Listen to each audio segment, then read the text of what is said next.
There are three elements to your wrists and how they work during the swing. Do them well, and golf's a wonderful game.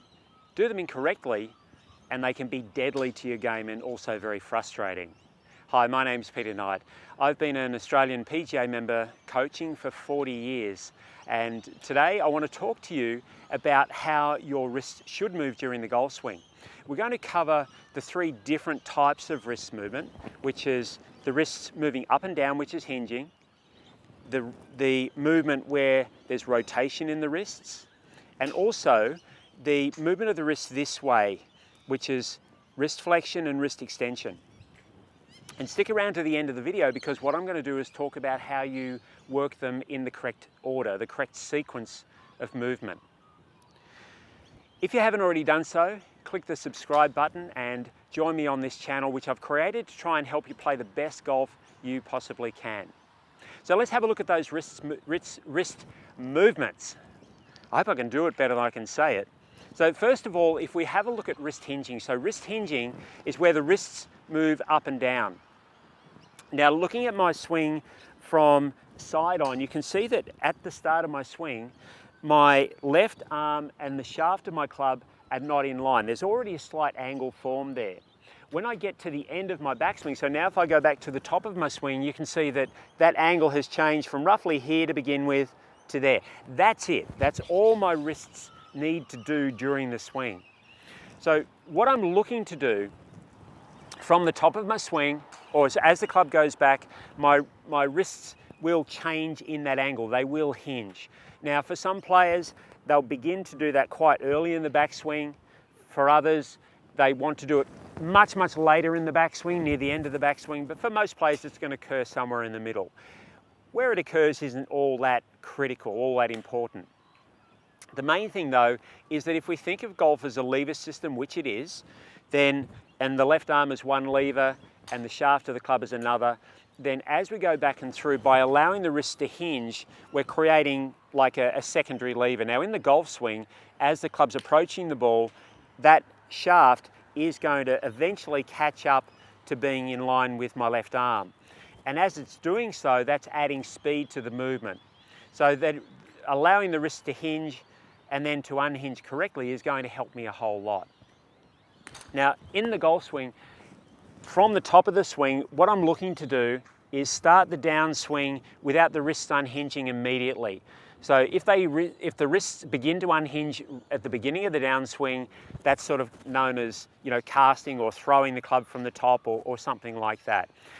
So ideally, there won't be a whole lot of wrist movement unhinge until about maybe a third of the way or a halfway through the downswing, and then the wrist will begin to unhinge. Now, the important thing is that it's not something that I'm holding my wrist. There's no tension. I'm playing with momentum and keeping the activity out of my hands. First deadly move, which you've probably already guessed, is that the wrists begin to unhinge too early in the downswing, so that by the time I get to the ball, there's nothing left to start to allow me to continue to accelerate the club head as it's approaching the ball.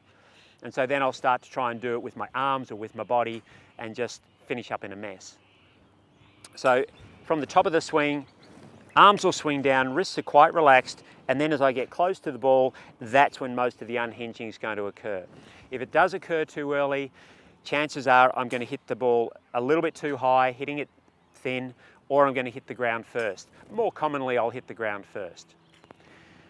The second movement in the swing is the wrists bending here. So this will take a little bit more explanation.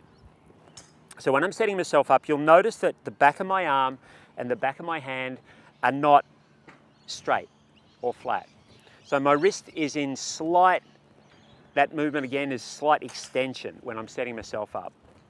As the club goes back to the top of the swing, my wrists here at the top of the swing, you can see the back of my hand and my forearm is flat, or it may still be slightly extended. Either's fine. As the club swings down, at some point, the wrist is going to flatten out. And then as it approaches the ball, it's staying flat the whole time as I approach impact. So getting the feeling of doing that, again, my wrist has to be oriented somehow. I'm talking left wrist specifically at the moment. So my wrist has to be oriented somehow. So again, I'm not doing it with any tension, just my wrist happens to swing down, become flat, stay flat through impact, and of course then it'll bend again as I go back, extend as I go back up to the end of the swing here. So again, it's finding the timing of that. Really good to do these movements in isolation as well. If I look at what's happening with my right hand, at the start of my swing, my right wrist is a little bit extended. As I go to the top of the swing, you can see from here that my right wrist is actually bent back maybe 60 degrees. As the club swings down and the club's approaching the ball, my right wrist is still bent backwards or extended. As I hit the ball, it's a little less extended than what it was at the top of the swing. And then of course, as it swings through, it's going to straighten out, and then they'll bend again as they go through, or extend again as they go through. So finding the timing of that movement and the orientation of my wrists is critical. Now when the club swings down, the deadly move, there's a number of them with the wrist movement here, but let's look at, actually, I was only going to give you one, we'll give you two. So one is that as the club swings down, the wrist starts to flex too early. And then when I hit the ball, I've got the idea, often the club face is open, the club head gets to the ball too early, and now I'm going to hit sort of weak shots. I'm going to have trouble striking the ground in the correct spot, and my shots won't have very much power at all. The second one is that if my right wrist doesn't extend properly or doesn't bend back properly, or starts to straighten too early in the downswing, my club face is now very open. So where it should be, say, about there, so a little forward leaning, it's actually open. Very, very common. So there was a bonus I hadn't anticipated in my video planning. So two things with the wrist flexion and extension. The third thing is the rotation. And that is from here, if I allow my hand, my club, and my forearm to move this way, that's the rotation. So as the club's approaching the ball, you can see that my glove is facing you, and so is the club face. As the club's approaching the ball, now my glove, or the tab of my glove, is pointed pretty much toward the target, and my club face is square. So that movement and rotation is occurring ideally in the very last part of the swing, just prior to impact.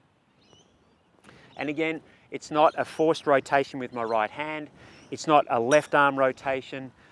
The design of the club, if it's swinging on its correct path, is going to help create that rotation anyway, because the club head, as it's swinging down toward the target, it's moving out, and the design of the club plus the fact that the club's moving out creates that rotation, and certainly helps that rotation. Now the deadly move here, and this is super, super common, as the club's swinging down, the rotation begins to occur too early. And when the rotation begins to occur too early, the club is always going to swing from outside to in. It can result in all sorts of different mishit shots. Shots that don't come out of the middle of the club, shots that are pulled straight to the left, shots that slice, all sorts of variety of shots just from that rotation. One thing that you can observe, if you're watching your reflection, you see how my club here is sort of on an angle. As the club's swinging down, I don't want that angle to suddenly change. I want it to stay pretty uniform as the club swings down, so that rotation doesn't occur until quite close to impact here. Okay, here's the bonus I was talking about earlier. We'll talk about the order of movement that these things occur. So as the club's swinging down, the first thing that will occur is that the wrist will begin to unhinge. Remember I said that's going to occur about, a third to halfway down in the downswing. So the wrists have begun to unhinge. Now most of the time that's momentum creating that movement.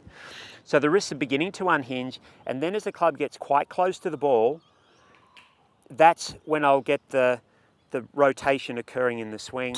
And if I haven't already done so, that's when the wrist will straighten out. So the wrist, even if it's bent a little bit here, flattens out, and then the rotation occurs quite late in the swing.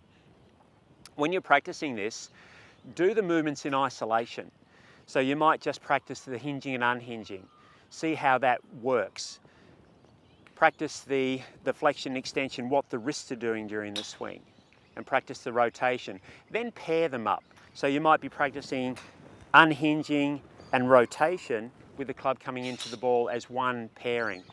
Then get the feel of doing it with all three of them.